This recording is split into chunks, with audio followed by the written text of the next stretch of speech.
Montura asta, după perioada de prohibiție, o să dea rezultate 100% în pescuitul somnului. De ce? Pentru că somnul, în următoarele 2-3 săptămâni, o să caute pești mici. Pentru că încă mai găsim albița și albitura la bătaie. În perioada asta, albița produce niște vibrații foarte, foarte mărunte, ceva de genul tremură, care pur și simplu îl nebunesc pe somn. Așa că el o să vâneze doar acești peștișori. De multe ori și eu am pescuit o lansetă două cu pești mai mari care produceau vibrații puternice, pur și simplu trecea pe lângă ei și nici nu-i băgam seama. În schimb, pe lanseta pe care avem un peștișor sau 2-3 mici, la aia se băga. Noi avem nevoie de o montură pe care putem folosi acești peștișori mici, dar și foarte robustă, să putem să scoatem animalele astea mari din apă. Așa că o să vă prezint în continuare această montură, cum se realizează, cum funcționează, unde trebuie pescuită și ce vă mai rog, să dați un like, un subscribe, mă ajută foarte mult. După perioada de prohibiție, cele mai bune rezultate le-am avut cu montura de suprafață. Montura aceea cu plutele astea uriașe. Vă arăt cum se realizează, cum se folosește, în ce condiții. Bineînțeles, o să avem nevoie de o bucată de monofilament de 1 mm, o să-l folosesc pe cel de la Mikado, un fir extraordinar de bun și calitate-preț de 1 mm, foarte, foarte moale, putem face noduri liniștiți, cum vrem, fără să ne rupem degetele. În prima fază o să-mi iau așa cam 1,5 m de fir. L-am tăiat, am aici 1,5 m de fir, sper că se vede. La capăt o să-i fac un nod. O să mă ajut aici de un patent să strâng acest nod, ăsta e un nod de siguranță.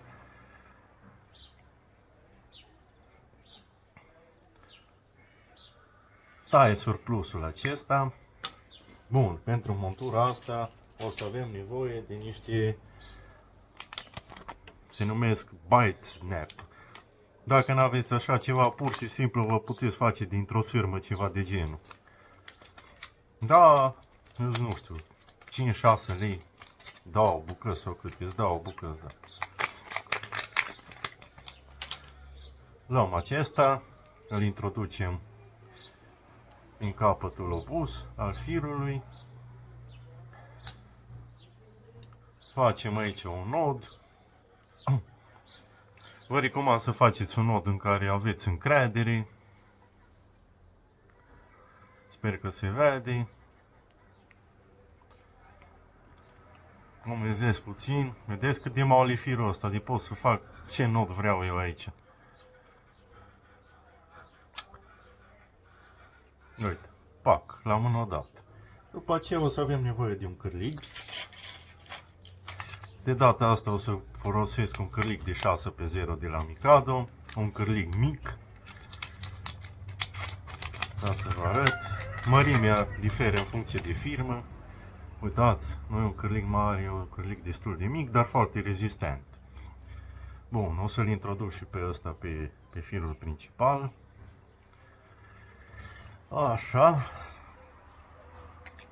O să-mi las cam distanța așa de vreo până la curbura cârligului. O să vin cu nodul fără nod, câteva spire, așa, tot timpul din spate în față, introducem, strângem bine, exact așa. Apoi, v-am spus, tot timpul când folosiți monofilament, să folosiți aceste varnișuri pentru că au rolul și ajută la înțepare și să nu se desfacă nodul. Dacă o să lăsați așa fără varniș, el este riscul să se desfacă. Uitați ce ușor se desface. Dar dacă trecem acest silicon peste tija cârligului, nu o să mai avem aceste probleme. Umezesc puțin. Am introdus acest silicon. Uite aici. Deci pe asta pur și simplu puneți obleții. Puteți pune, cum ați văzut în videoclipul, în poza atașată la începutul videoclipului, și câte 3-4. Deoarece ei tot timpul o să miște așa și o să facă fix vibrația aia unui banc de obleți la depus. Bun, după aceea, dintr-un varnish, am tăiat așa o bucățică cilindrică, îl introduc pe fir, da? Odată îmi fixez cam să-mi las cârligul la vreo 30 de centimetri față de varnish și mai introduc o dată. Asta să nu mai dați banii pe opritorile alea, că n-au și-au rost de silicon. Am mai introdus o dată și pur și simplu strâng.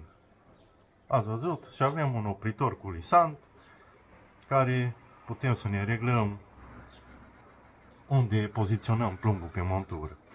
Bun, plumbul. Ce vă recomand eu? Și foarte mulți pescari nu vă spun sau poate nici nu știu. Plumb cât mai mic. Dacă ne permite apa și un plumb de 10, 15, 20 de grame, să știți că e mult mai bun decât un plumb de 60, 80, 90 de grame, cum am văzut la alții. Dacă apa este stătătoare. Dacă pescuim în curent, atunci putem folosi și plumbi mai grei. Dar eu v-am spus, vă recomand plumburi cât mai mici, doar să ție momeala în apă.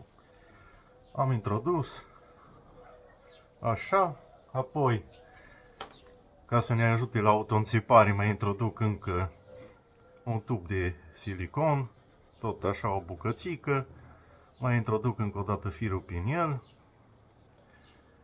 strâng și avem un plumb fix. Bun, la capătul acesta o să pun un vârtej de ăsta cu rulment, tot de la Mikado, de 70 de kg, mărimea 5.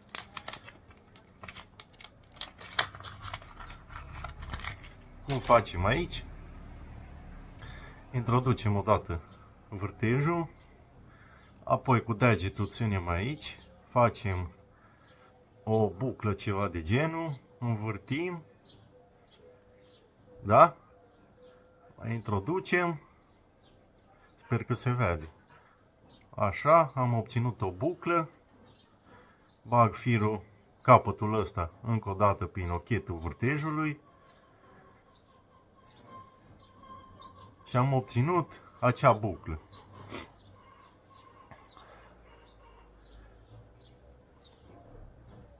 Bun.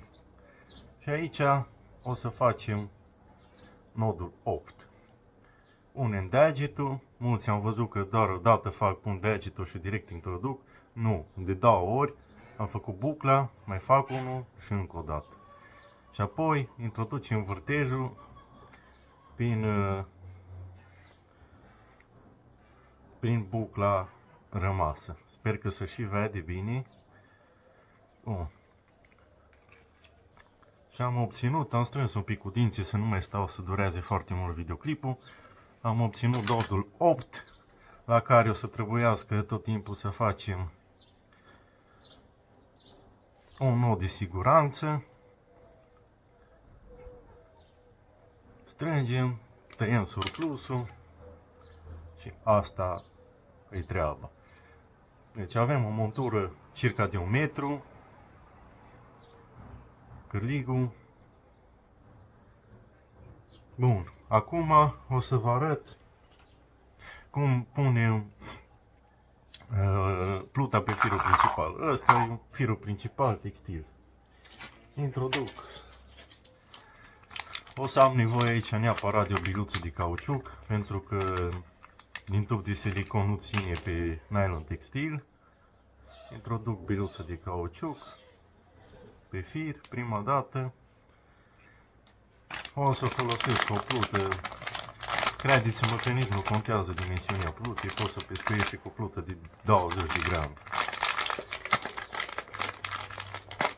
Așa, eu o să folosesc o plută de 180 de grame, am introdus. De aici ne putem, dacă vrem să pescuim la adâncime, o să ridicăm asta și atunci o să pescuim la adâncime. De aceea e bună și montura asta, N-am mai pus pluta pe monofilament și am lăsat-o direct pe lansetă, că atunci ne putem regla noi adâncimea cât de mare vrem. Bun. După aceea, luăm firul principal de pe lansetă, facem un nod, introducem o dată, eu mai introduc încă o dată pentru siguranță, avem grijă să nu se călărească aici firele, după aceea punem degetul aici și facem, învârtim de 6, 7, 8 ori, fac, introducem prin bucla asta de la deget, sper că se vede, apoi mai introduc o dată și prin bucla asta,